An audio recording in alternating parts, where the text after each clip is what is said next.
그날은 아들 기석이가 평소보다 일찍 들어온 날이었습니다. 퇴근 시간도 한참 전인데 웬일이지 싶었죠. 차 소리가 들려 창문 너머로 슬쩍 보니 검정색 세단 한 대가 대문 앞에 멈춰 섰습니다. 처음 보는 차였습니다. 기석이는 종종 회사 차를 바꿔 타고 다녔지만 이건 어디 렌터카 같기도 했고 차 안이 어딘가 어수선해 보였습니다. 그때 은우가 마당에서 공을 차다 말고 소리쳤습니다. 할머니, 이 차 트렁크 열려 있어요. 뒤에 문이 안 닫혔어요. 저는 앞치마를 만지작거리며 나갔습니다. 혹시라도 차에 손댔다가 기석이한테 혼날까 싶어서요. 은우야, 괜히 건드리지 말고 들어가자. 근데요, 이상한 상자가 보여요. 까만색인데 안에 뭐가 반짝거려요.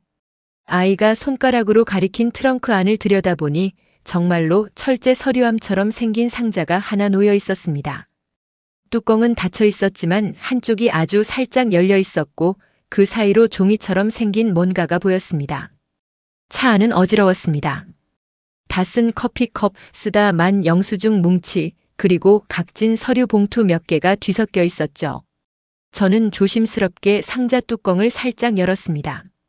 처음엔 별 생각 없이 봤는데 안을 들여다본 순간 가슴이 철렁 내려앉았습니다. 돈이었습니다.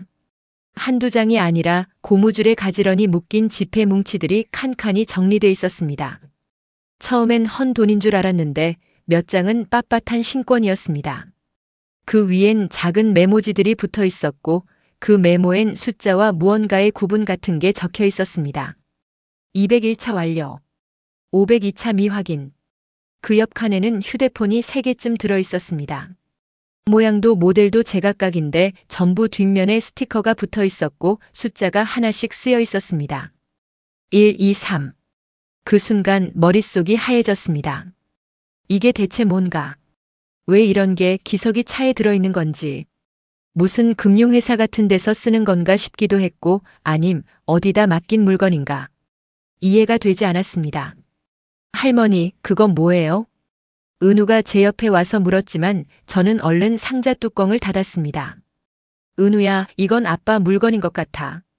그냥 보지 말고 아무한테도 말하지 말자. 엄마한테도요? 그래. 괜히 오해 생길 수도 있으니까. 우리만 알고 있자. 아이는 의아한 얼굴을 했지만 고개를 끄덕였습니다. 저는 트렁크 뚜껑을 조심히 닫고 아이를 데리고 안으로 들어왔습니다. 손끝이 차가웠습니다. 돈이야 회사 일하다 보면 있을 수도 있지. 세무 서류일 수도 있고 어디 맡겨둔 거 가져온 걸 수도 있고. 하지만 그 휴대폰이 마음에 걸렸습니다. 왜 폰이 여러 개 있는 건지. 왜 거기다 숫자 스티커를 붙였는지. 그리고 메모지에 회수 완료라는 말. 그건 그냥 뭔가 이상했습니다. 그날 밤 기석이는 저녁을 먹고 나서 방으로 들어갔습니다. 마치 아무 일도 없었다는 듯 평소처럼 뉴스를 보며 고개를 끄덕였고 은우와 장난도 쳤습니다. 저는 말 한마디를 못 꺼냈습니다. 저건 뭐였을까? 괜찮은 건가? 기석이 일이라면 며느리는 알고 있는 건가? 혼란스럽고 괜히 말을 꺼냈다간 괜한 오해만 살까 싶어 입을 다물었습니다. 하지만 그날 이후로 기석이가 타고 다니는 차, 나가는 시간, 들고 오는 가방, 그 모든 게 이상하게 눈에 밟히기 시작했습니다. 처음엔 별일 아니겠지 생각했지만 그 상자 하나가 제 마음속 의심의 씨앗이 되어 조금씩 자라나고 있었습니다. 그날 이후로 저는 기석이의 차를 자꾸 보게 됐습니다. 그 전까진 관심도 없던 번호판도 자꾸 눈에 들어오고 주차 위치, 뒷유리 선팅, 안쪽 그림자까지 신경이 쓰였습니다. 며칠 지나지 않아 차가 바뀌었습니다. 색깔도 번호도 달랐습니다. 렌트카 번호판이네. 처음엔 우연이겠지 생각했습니다. 회사에서 돌려 쓰는 차일 수도 있으니까요. 근데 그 다음 주에도 또 다른 차를 타고 왔습니다. 그게 반복됐습니다. 이상하게 원래 기석이가 타던 차는 아예 보이지 않게 됐습니다. 어느 날엔 늦게 들어온 기석이 코트 주머니에서 주유소 영수증이 떨어졌는데 그 주소가 집에서 40분은 좋게 떨어진 곳이더군요. 밤 10시 반. 거기까지 갈 이유가 뭐가 있었을까? 물론 이 모든 게 그냥 제 기우일 수도 있습니다. 하지만 아무리 생각해도 예전의 기석이와는 조금씩 달랐습니다. 새벽에 나가는 날도 있었고 퇴근도 들쭉날쭉했습니다. 식탁에 앉아 있을 땐 가끔 멍한 얼굴로 핸드폰을 들여다봤고 누구한테 전화가 오면 꼭 방에 들어가서 받았습니다. 가족들이 모여 앉은 자리에서도 폰을 3개나 테이블 밑에 두고 만지작거리는 날이 있었습니다. 한 번은 제가 조심스럽게 물었어요. 기석아, 요즘 일은 괜찮니? 사람 얼굴이 피곤해 보여서. 그랬더니 기석이는 헛기침을 한 번 하고 이렇게 말하더군요. 요즘 회사 말고 재택 알바 같은 것도 조금 해. 그냥 시간 날 때 틈틈이 하는 거야. 알바. 그 말이 이상하게 가슴에 걸렸습니다. 벌써 나이가 50 가까운 사람이 가정을 꾸린 아버지가 알바를 한다는 말이 어딘가 어울리지 않았습니다. 며느리는 그 말을 듣고도 별다른 반응이 없었습니다. 오히려 웃으며 말했지요. 기석 씨 요즘 바쁜데요? 회사 것도 집에서도 이것저것 하는 게 많아서 그런지 집에 있어도 일이 끊이질 않아요. 잠도 몇 시간 못 자고. 그러면서도 걱정하는 기색은 없었습니다. 다만 피곤하다는 말만 반복했죠. 그 말이 나올 때 기석은 제 눈을 마주치지 않았습니다. 그저 식탁 구석에 시선을 고정한 채 할만해요. 라고 짧게 말하더군요. 그날 밤 기석이 방에서 나오는 걸 봤습니다. 문틈으로 비친 형광등 불빛 아래 종이를 찢고 가방을 정리하고 뭔가를 봉투에 넣는 손짓이 이상하리만큼 조용하고 조심스러웠습니다. 아무 소리도 안 났습니다. 말 그대로 조용한 손놀림이었습니다. 무슨 비밀을 숨기듯, 아니 숨길 일이 없는데도 괜히 몸을 웅크리게 되는 그런 동작이었어요. 그리고 그날 새벽 기석이 현관문 여는 소리에 깼습니다. 시계를 보니 4시 10분. 제가 평생 살아오면서 기석이의 새벽 외출은 처음 보는 일이었습니다. 밖으로 나가려다 잠시 멈춘 기석은 제 방문을 한번 바라보고 그대로 조용히 나갔습니다. 저는 이불 속에서 그 발소리를 듣고 있었습니다. 무슨 말을 해야 할까, 이제라도 물어봐야 하나, 그 생각만 수십 번 했지만 결국 아무 말도 하지 못했습니다. 혹시 제가 잘못 본 건 아닐까? 기석이 나름대로 새로운 일거리를 시작한 걸 수도 있고, 내가 괜히 오해하고 있는 걸 수도 있고, 그런 생각들이 머릿속에서 겹겹이 엉켰습니다. 하지만 트렁크 속 상자 이후 제 눈엔 모든 게 낯설게만 보였습니다. 그 사람이 내 아들이 맞는 건지, 그렇게 말없이 사라지는 모습이 예전부터 그랬던 사람이었는지조차 혼란스러웠습니다. 며칠 전 빨래를 개다가 기석이 코트를 벗어둔 채로 두고 간 걸 봤습니다. 겨울 외투라 그런지 주머니가 무겁게 늘어져 있었고 세탁기에 넣기 전 확인하는 습관대로 안을 뒤적였죠. 한쪽 안감에서 낡은 종이 하나가 접힌 채로 나왔습니다. 작은 메모지 조각이었습니다. 뒷면은 점선, 앞면엔 숫자가 적혀 있었고 그 아래 짧은 문장이 쓰여 있었습니다. 1200 화살표 800계좌 끝자리 71, 83. 그 문구를 보는 순간 무슨 계산표인가 싶었습니다. 통장 잔고. 이체네요? 아님 어디 출장비라도 정리한 건가? 하지만 숫자의 방향 그리고 계좌라는 단어가 묘하게 마음을 걸리게 했습니다. 회사 서류였다면 이렇게 종이 쪼가리에 적지는 않았을 텐데 이건 누가 봐도 기록이라기보단 기억용 메모 같았습니다.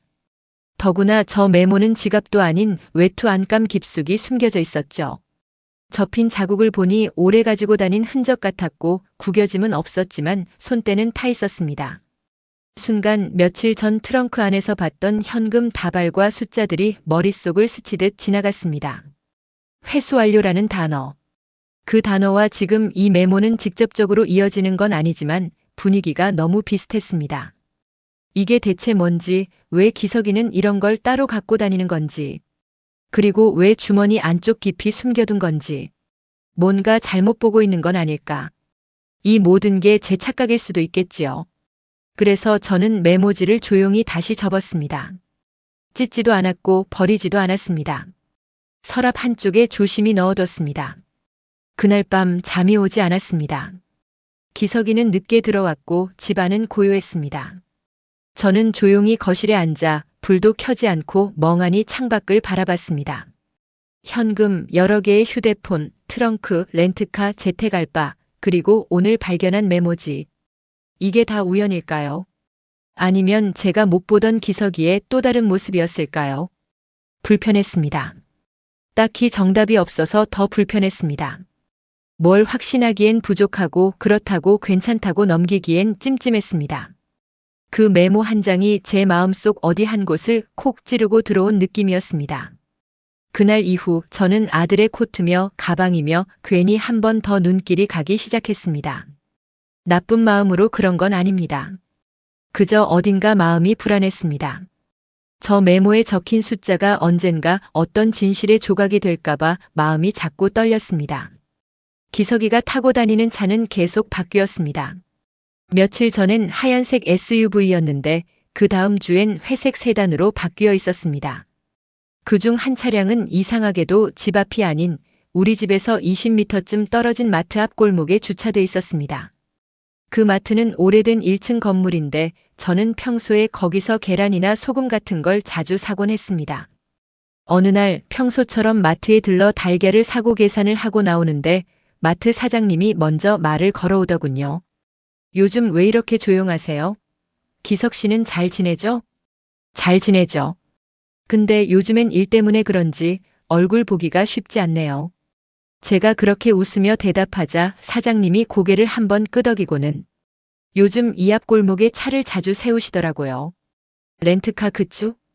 그 말을 듣는 순간 저는 숨이 턱 막히는 것 같았습니다. 예, 그게 요즘 회사 일로 차를 자주 바꾸는 모양이에요. 사장님은 말끝을 흐리더니 마트 안쪽으로 고개를 돌렸습니다. 며칠 전 이야기긴 한데요. 그가 작게 말을 꺼냈습니다. 새벽에 나왔더니 가게 앞에 차가 한 대 서 있더라고요. 하얀색 SUV였는데 그게 혹시 기석 씨가 타던 거였는지 순간 심장이 조여드는 느낌이 들었습니다. 사장님은 말을 천천히 이어갔습니다.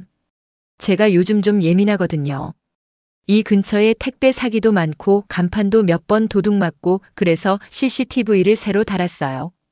그날도 혹시 무단 주차나 뭐 그런 건 아닌가 해서 다음날 아침에 확인해 봤는데 차에서 상자 하나를 꺼내더니 다른 남자한테 넘기더라고요. 제 눈이 크게 떠졌습니다. 상자요?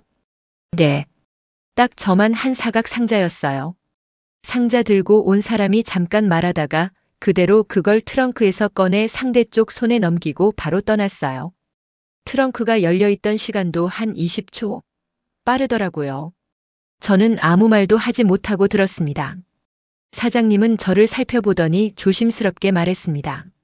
아드님이 그럴 리는 없겠지만 요즘 렌트카에 상자 들고 다니는 사람들 뉴스에 자주 나오잖아요.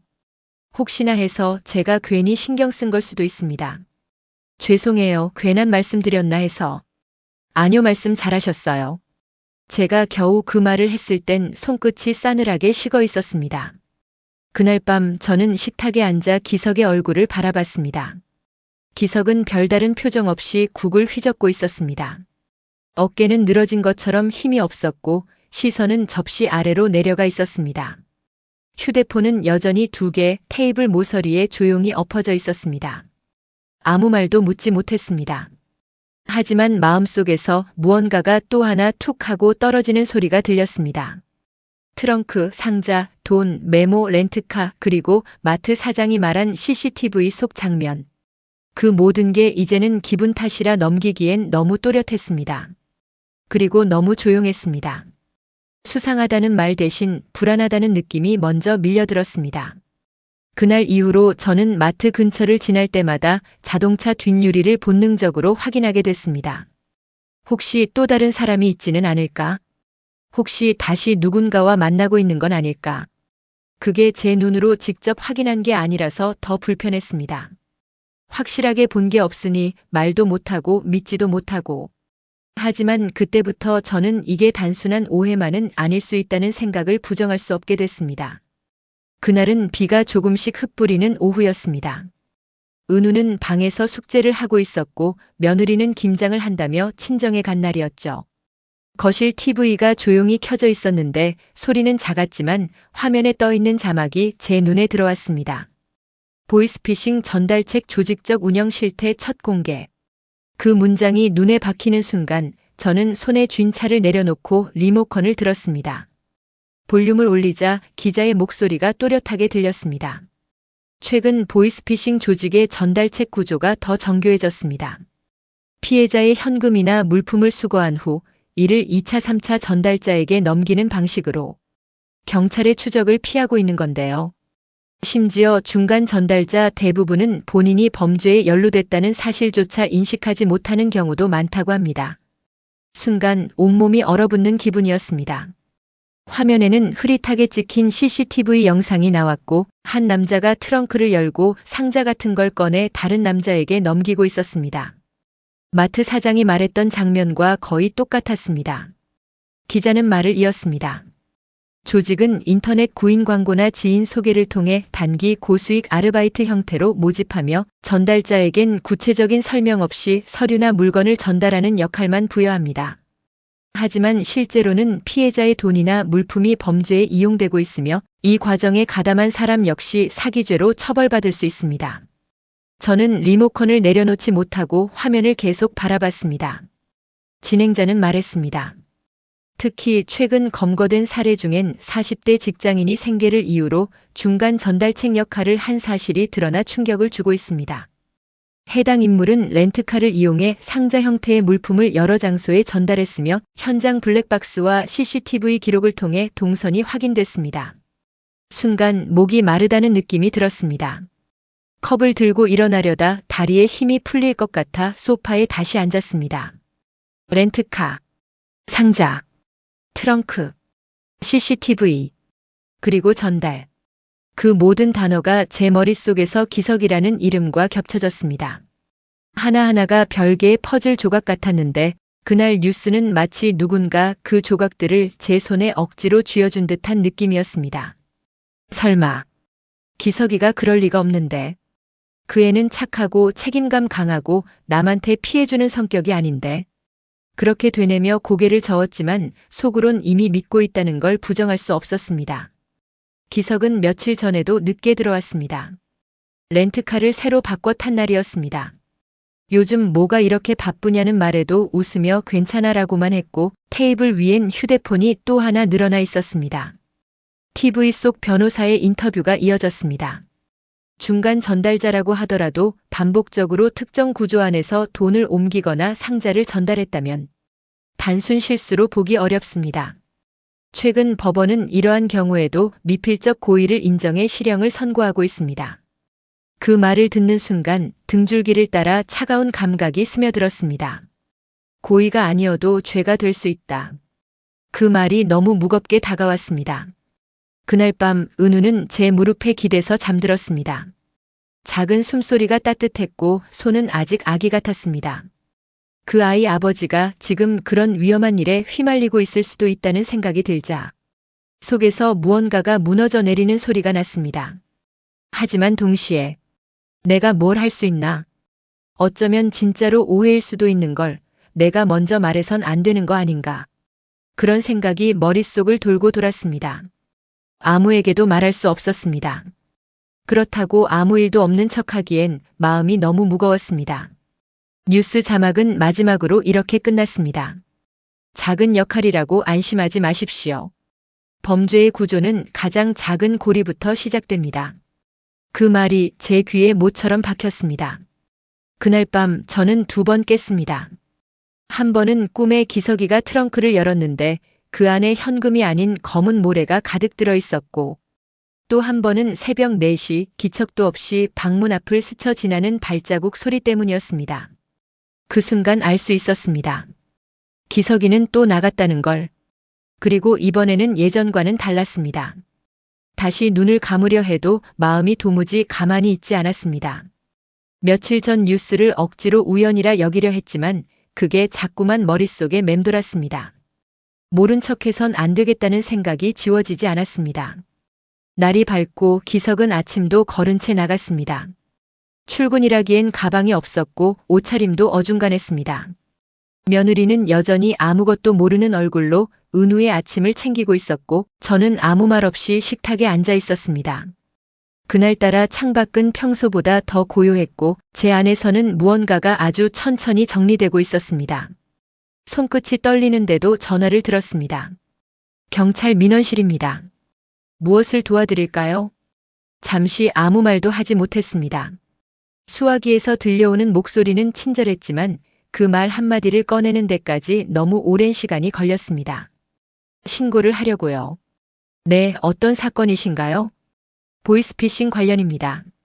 제 입에서 그 말이 나오는 순간 심장이 한 번 더 내려앉는 느낌이었습니다. 직접 가담한 건 아니고요. 제 아들이 관련됐을 가능성이 있습니다. 확실하진 않은데 계속 이상한 행동을 합니다. 렌트카를 자주 바꾸고 집에 들고 오는 상자에 현금이 있었어요. 휴대폰도 여러 대였고 CCTV에 상자 건네는 장면도 확인했습니다.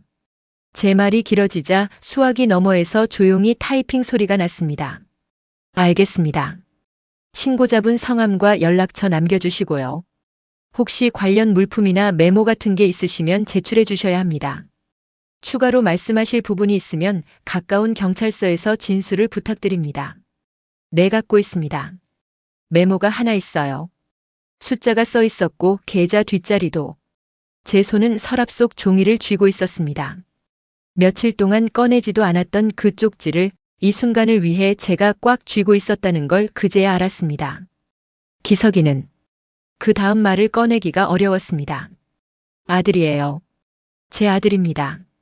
그 말을 하고 나니 숨이 조금 막혔습니다. 네, 어머님. 많이 힘드셨겠어요. 담당 수사팀에서 곧 연락드릴 겁니다. 위험하신 일은 하지 마시고 그대로 기다려주세요. 통화는 조용히 끝났습니다. 전화를 끊은 뒤 저는 아주 오래 정지된 사람처럼 앉아 있었습니다. 기석이 방은 텅 비어 있었고 침구는 가지런히 정리돼 있었습니다. 서랍도 옷걸이도 책상 위도 전부 평소 그대로였습니다. 그 방에서 죄의 흔적을 찾을 수는 없었지만 저는 알고 있었습니다. 이건 제가 자식을 포기하는 일이 아니라 지키는 일이라는 걸. 지금 이대로 눈 감아버리면 기석이는 더 깊이 빠져들 거고 그 끝엔 누군가의 인생이 무너질지도 모른다는 걸. 그날 오후 수사팀 번호로 전화가 왔습니다. 목소리는 차분했고 제 신고 내용은 중요한 단서가 될 수 있다고 했습니다. 그리고 가까운 경찰서에서 직접 진술을 부탁한다고 했습니다. 저는 메모와 기억을 모두 챙겨 곧장 경찰서로 향했습니다. 민원실 의자에 앉아 다시 모든 걸 말했습니다. 렌트카 번호, 마트 위치, CCTV 언급, 종이 메모, 트렁크 속 내용물, 그리고 그날 새벽 발소리까지. 말을 하면서도 손끝이 떨렸고 목소리가 말라갔지만 제 안에 무언가는 더는 후퇴하지 않았습니다. 한 번도 상상해 본 적 없는 순간이었지만 이건 저 혼자만의 일이 아니었습니다. 제가 오늘 이 한 걸음을 내딛지 않으면 내일 누군가는 보이지 않는 피해자가 될지도 모른다는 두려움이 결국 저를 이 자리로 이끌었습니다. 그리고 저는 그걸 더 이상 외면할 수 없었습니다. 그날은 평소와 다르지 않게 시작됐습니다. 아침 햇살이 창가로 비쳐들었고 은우는 유치원에 갈 준비를 하고 있었습니다. 며느리는 늘 그렇듯 아이 가방에 간식을 챙겨 넣으며 기석을 기다렸습니다. 하지만 기석은 들어오지 않았습니다. 문이 열리고 기석이 들어온 건 오전 9시가 넘어서였습니다. 옷은 전날과 같은 셔츠였고 얼굴은 잔뜩 굳어 있었습니다. 저는 말없이 그 모습을 지켜봤습니다. 은우가 달려가 아빠 하고 안겼지만 기석은 제대로 웃지 못했습니다. 그때였습니다. 현관 초인종이 울렸습니다. 며느리가 문을 열자 2명의 남자와 1명의 여성이 들어섰습니다. 신분증을 내밀며 조용히 말했습니다. 서울지방경찰청 수사팀입니다. 기석 씨 맞으십니까? 순간 거실 공기가 얼어붙었습니다. 며느리는 놀란 표정으로 저를 바라봤고 기석은 굳은 채로 서 있었습니다. 기석 씨, 보이스피싱 전달책 혐의로 체포영장이 발부되었습니다. 지금부터 조사에 협조해 주셔야 합니다. 그 한마디에 세상이 무너지는 소리가 귓가에서 들리는 것 같았습니다. 며느리는 손으로 입을 막으며 눈을 크게 떴고 은우는 상황을 이해하지 못한 채 아빠 품에 더 매달렸습니다. 아빠 왜 잡혀가? 아빠 가지 마. 은우의 울음이 집안을 흔들었습니다. 기석은 잠시 아이를 안아주려 했지만 수사관이 조심스럽게 말렸습니다. 아이 앞에서는 짧게 인사만 해주세요. 그 말에 기석의 어깨가 무너져 내렸습니다. 은우야, 아빠가 잠깐 다녀올게. 금방 올 거야. 울지 마. 하지만 아이는 더 크게 울며 팔을 뻗었습니다. 싫어. 아빠 가지 마. 잡아가지 마. 며느리는 그 자리에 주저앉아 아이를 끌어안고 울었습니다. 그 모습이 제 가슴을 찔렀습니다. 저는 눈물이 차올라 아무 말도 못하고 서 있었습니다. 수사관은 절차를 설명하며 기석의 손에 수갑을 채웠습니다. 그 금속 소리가 집안을 울렸습니다. 그 순간 저는 다시 한번 현실을 부정하고 싶었습니다. 하지만 눈앞에 벌어지는 장면은 명백한 현실이었습니다. 기석은 마지막으로 제게 시선을 주었습니다. 그 눈빛에는 원망도 분노도 없었습니다. 다만 알고 있었다는 듯한 체념이 담겨 있었습니다. 저는 아무 말도 할 수 없었습니다. 말을 꺼내는 순간 제 안에 무언가가 무너질 것 같아서 그저 고개를 떨군 채 눈물을 삼켰습니다. 현관문이 닫히고 그들이 사라진 뒤에도 아이의 울음소리는 멈추지 않았습니다. 엄마, 아빠 왜 잡아가? 아빠 나쁜 짓 한 거야? 아빠 안 올 거야? 은우는 눈물을 닦아내며 계속 물었습니다. 며느리는 아무 대답도 하지 못했습니다. 그저 아이를 끌어안고 함께 울 뿐이었습니다. 저는 방 한구석에 주저앉았습니다. 몸이 무겁게 내려앉아 일어설 힘조차 없었습니다. 아들을 경찰에 넘긴 건 제 선택이었지만 지금 이렇게 눈앞에서 아이가 울부짖는 걸 보는 건 차마 견딜 수 없는 벌 같았습니다. 가족은 그날 산산이 부서졌습니다. 밥상 위에 국은 식어버렸고 은우의 가방은 여전히 식탁 위에 놓여 있었습니다. 아무것도 달라지지 않은 풍경 속에서 우리 가족의 삶은 완전히 달라져 있었습니다. 며칠 뒤 경찰서에서 연락이 왔습니다. 수사팀에서 확인할 것이 있다고 했습니다. 저는 무거운 발걸음으로 다시 경찰서를 찾았습니다. 조사실 안에서 수사관은 제게 앉으라 손짓했습니다. 테이블 위에는 제가 제출했던 종이 메모가 놓여 있었습니다. 구겨진 자국 그대로였고 그 위에 형광펜으로 표시가 되어 있었습니다. 어머님, 이 메모 기억하시죠? 네. 제 아들 옷에서 나왔던 겁니다. 이 숫자의 의미를 아시나요? 저는 고개를 저었습니다. 아니에요. 그냥 뭔가 계산한 것 같아서 하지만 이해는 못했습니다. 수사관은 메모를 집어들어 설명했습니다. 보시면 1200 화살표 800. 계좌 끝자리 71, 83 이렇게 적혀 있습니다. 이건 보이스피싱 전달책들이 자주 사용하는 방식 중 하나입니다. 1200만 원이 피해자 계좌에서 빠져나온 금액이고 그중 800만 원만 다음 계좌로 송금하라는 지시를 의미합니다. 나머지 400만 원은 중간에서 빠진 거고요. 그게 바로 전달책이나 조직원이 챙기는 몫입니다. 그 말을 듣는 순간 제 심장이 철렁 내려앉았습니다. 제가 며칠 전 아들 외투 속에서 아무렇지 않게 접어두었던 그 종이가 단순한 숫자 놀이나 메모장이 아니었던 겁니다. 사람들의 인생이 무너진 흔적이었고 피해자의 눈물이 숫자로 변해 적혀 있던 겁니다. 이런 식으로 분배하면서 흔적을 최대한 남기지 않으려 합니다. 보통은 전달책이 직접 돈을 찾아서 또 다른 계좌로 나눠 보내거나 현금으로 인출해 넘기기도 하지요. 기석 씨가 갖고 있던 메모는 바로 그 지시사항이었습니다. 저는 눈을 감았습니다. 그때 봤던 게 바로 그런 뜻이었구나. 그때는 몰라서 그냥 서랍에 넣어두었던 그 쪽지가 사실은 범죄의 증거였던 겁니다. 그 순간 느낀 무거움은 말로 표현하기 어려웠습니다. 어머님, 힘드신 건 알지만 이 메모가 중요한 증거가 됩니다. 피해자들이 돈을 잃은 과정, 그리고 어디로 흘러갔는지를 보여주는 연결고리거든요. 수사관의 목소리는 담담했지만 제 귀에는 무겁게 울렸습니다.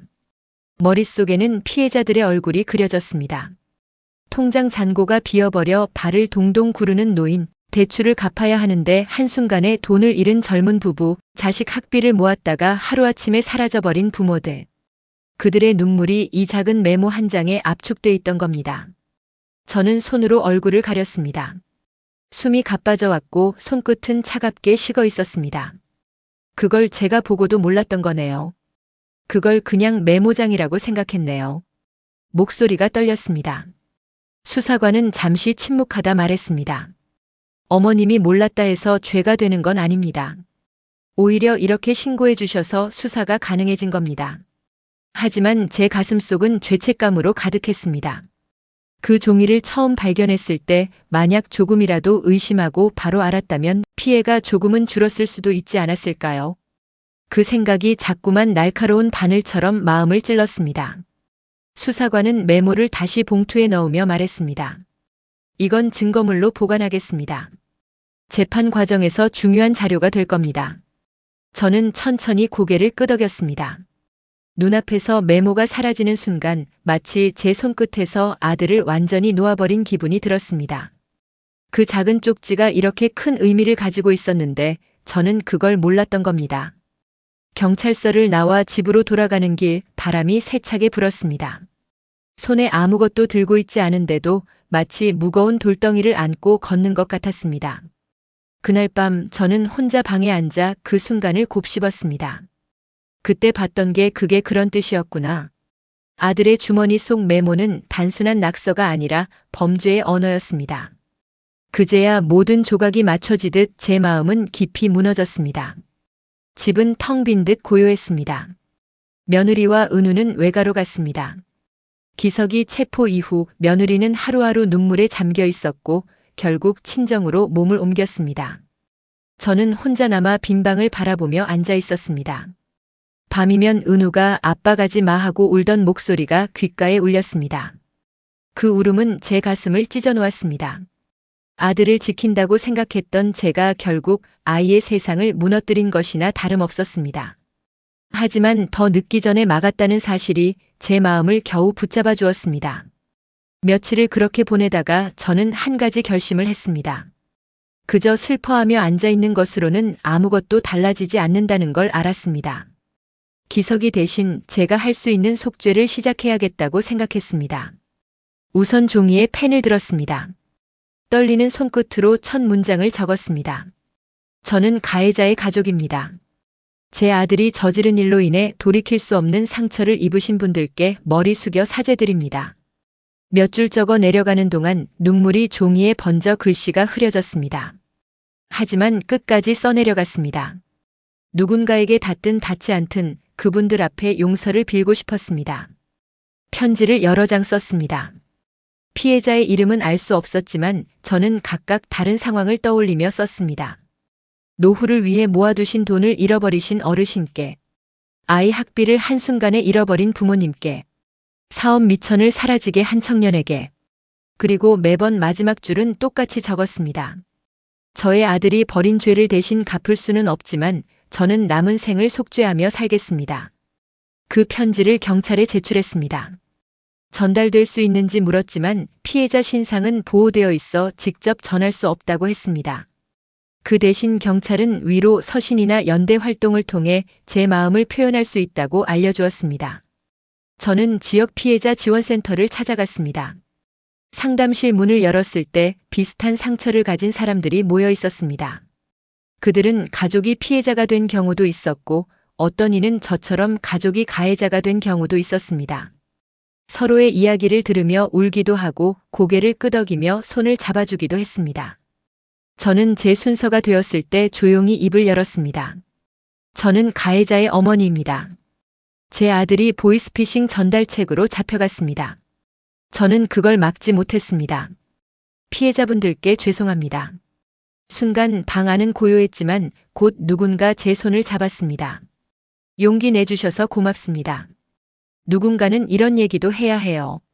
그 말에 제 안에서 굳어있던 무언가가 조금씩 풀려갔습니다. 그날 이후 저는 지원센터에서 자원봉사를 시작했습니다.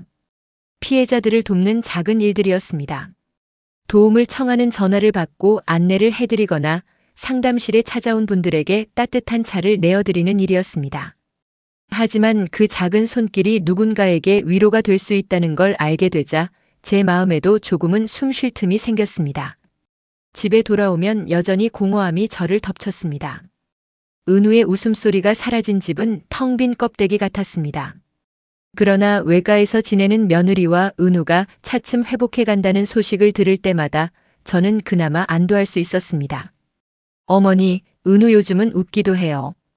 유치원도 다시 다니기 시작했어요. 며느리의 그 한마디가 제게는 가장 큰 위로였습니다. 아직 멀었습니다. 아들의 재판은 이제 시작이었고 피해자들의 상처는 쉽게 치유되지 않을 겁니다. 하지만 저는 결심했습니다. 남은 생은 그저 살아가는 것이 아니라 속죄하며 살아가야 한다는 걸. 그날 밤 저는 다시 편지를 썼습니다. 저는 오늘도 피해자분들을 생각하며 하루를 보냈습니다. 그리고 내일도 모레도 그렇게 살 것입니다. 그 글을 쓰며 비로소 저는 처음으로 제 숨이 조금은 가벼워지는 걸 느꼈습니다. 계절은 어느새 바뀌고 있었습니다. 집 안창문을 열면 서늘한 바람이 들어왔고 창밖 나무잎은 하나둘 색을 바꾸고 있었습니다. 한동안 사람 발길이 끊겨 적막하던 집에도 다시 작은 움직임들이 생겨나기 시작했습니다. 은우가 가끔 외가에서 다녀갔습니다. 할머니, 저 학교에서 그림 그렸어요. 작은 손에 쥔 그림에는 해와 나무 그리고 손을 잡은 가족이 그려져 있었습니다. 그 그림 속에서 아빠의 얼굴은 아직 어색했지만 아이는 환하게 웃고 있었습니다. 그 웃음을 보며 저는 비로소 희망이라는 단어를 떠올릴 수 있었습니다. 며느리도 차츰 회복해 갔습니다. 전화기 너머로 전해지는 목소리가 예전보다는 한결 편안해졌습니다. 어머니, 은우 잘 지내요. 저도 조금은 마음이 괜찮아졌어요. 그 말만으로도 제 가슴은 덜 무겁게 느껴졌습니다. 저는 여전히 피해자 지원센터에 나갔습니다. 작은 손길이었지만 하루하루 제 삶의 의미가 되어 주었습니다. 상담실에서 눈물을 흘리는 사람들 앞에서 물을 건네며 저는 제 과거를 떠올렸습니다. 그들의 아픔을 완전히 덜어줄 수는 없었지만 적어도 외면하지 않고 함께 있어주겠다는 다짐이 제 삶의 새로운 길이 되어 주었습니다. 밤이 되면 저는 창가에 앉아 지난 날을 되돌아봤습니다.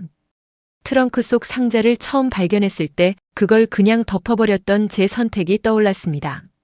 만약 그때 끝까지 외면했다면 저는 아들을 지키지도 피해자들을 막지도 못했을 겁니다. 그 생각에 마음이 서늘해졌습니다. 그러나 동시에 저는 알았습니다. 아무리 자식이라 해도 잘못 앞에서는 눈을 감을 수 없다는 걸. 정의 앞에서는 누구도 예외일 수 없다는 걸. 이제 제 삶은 달라졌습니다. 아들의 이름 대신 피해자들의 목소리를 먼저 떠올리게 되었습니다. 오늘 하루도 누군가를 위해 살았다면 그것이 곧 제 속죄의 길이라는 걸 믿게 되었습니다. 창밖 바람이 불어와 커튼이 흔들렸습니다. 저는 눈을 감고 조용히 다짐했습니다. 자식도 정의 앞에선 예외가 없습니다. 그리고 저는 그 사실을 가슴에 새기며 남은 생을 살아가겠습니다. 오늘도 마흔 이후 사람 공부와 함께 해주셔서 감사합니다. 이 이야기가 여러분 마음에 작은 울림이 되었다면 좋아요와 구독 그리고 알림 설정 부탁드립니다. 다음 시간에는 또 다른 인생의 이야기로 당신의 하루의 따뜻한 동행이 되어 드릴게요. 감사합니다.